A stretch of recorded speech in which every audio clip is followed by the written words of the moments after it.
Hi అండి, welcome back to Virinchi. ఈరోజు మనం వామాకులతో రసం తయారు చేసుకుందామండి.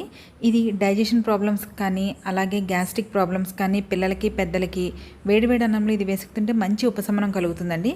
ముందుగా వీటికి కావాల్సిన ఇంగ్రీడియంట్స్ వామాకులు, అలాగే వామాకులు అవైలబుల్ లేకపోతే మీరు వామ్ తీసుకోవచ్చు. వామాకులు, అలాగే టమాటా ముక్కలు, చింతపండు, ఉప్పు, పసుపు, ధనియాల పొడి.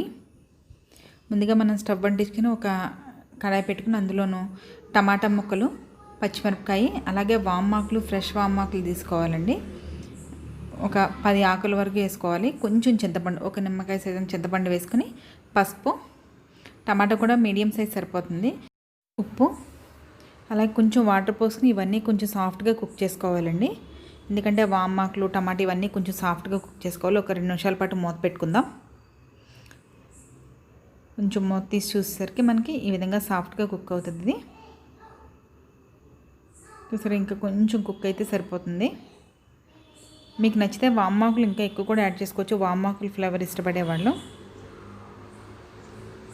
ఇలా వచ్చిన తర్వాత మనం స్టవ్ ఆఫ్ చేసేసుకోవచ్చు. ఇలా కుక్ అయింది కదా, మనకి ఇలా సాఫ్ట్గా కుక్ అయిన తర్వాత స్టవ్ ఆఫ్ చేసేసుకుని మనం దీన్ని చల్లారిన తర్వాత మిక్సీ జార్లోకి ట్రాన్స్ఫర్ చేసేసుకుని మొత్తం ఒకసారి కొంచెం సాఫ్ట్గా,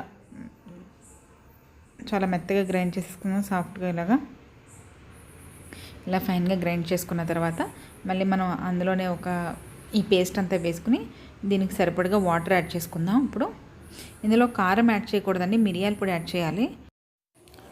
ఇప్పుడు 1 టేబుల్ స్పూన్ ధనియాల పొడి యాడ్ చేసుకుని, అలాగే కొంచెం మిరియాల పొడి, అంటే దీని టేస్ట్కి సరిపడగా మిరియాల పొడి యాడ్ చేసుకుని, పసుపు, ఉప్పు కూడా వేసుకుని ఇప్పుడు ఒక 2 నిమిషాల పాటు దీన్ని మరిగించుకుందాం. ఇది ఇలా మరిగిన తర్వాత మనం దీన్ని పోపు వేసేసుకుందాం. ఇది వేడివేడి అన్నంలో పిల్లలకి పెడితే డైజెషన్ ప్రాబ్లమ్స్, స్టమక్ పెయిన్, అలాగే గొంతు నొప్పి ఇలాంటివి ఏమైనా ఉంటే కూడా వాళ్ళకి తగ్గుతుందండి ఇది. ఎందుకంటే వామ్ డైజెషన్ సిస్టమ్కి చాలా బాగా పనిచేస్తుంది. ఇలా 2 నుంచి 3 నిమిషాల పాటు మరిగిన తర్వాత ఈ విధంగా మనకు మరిగిన తర్వాత మనం పోపు వేసేసుకుందాం. ఇప్పుడు పోపు దినుసులు వేసుకుని వెల్లుల్లిపాయ, జీలకర్ర, ఆవాలు, కొంచెం జీలకర్ర, మెంతుల పొడి యాడ్ చేసుకుని, అలాగే కరివేపాకు కూడా యాడ్ చేసుకుని మనం పోపు వేసేసుకుందాం. ఇప్పుడు ఈ వామాకులు చాలా మంచి స్మెల్ వస్తుందండి ఇది మరుగుతున్నప్పుడు. అదే పోపు అంతా అయిపోయాక పోపు అంతా దాంట్లో ట్రాన్స్ఫర్ చేసేసుకుందాం. ఇప్పుడు ఇలా మొత్తం దాంట్లో ట్రాన్స్ఫర్ చేసేసుకున్నాక అంతే, ఎంతో టేస్టీగా ఉండే వామాకులు చారు రెడీ అయిపోయిందండి.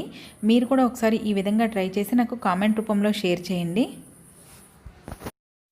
అలాగే మరిన్ని హెల్తీ రెసిపీస్ కోసం మన ఛానల్ని సబ్స్క్రైబ్ చేసుకోండి. And thanks for watching my videos.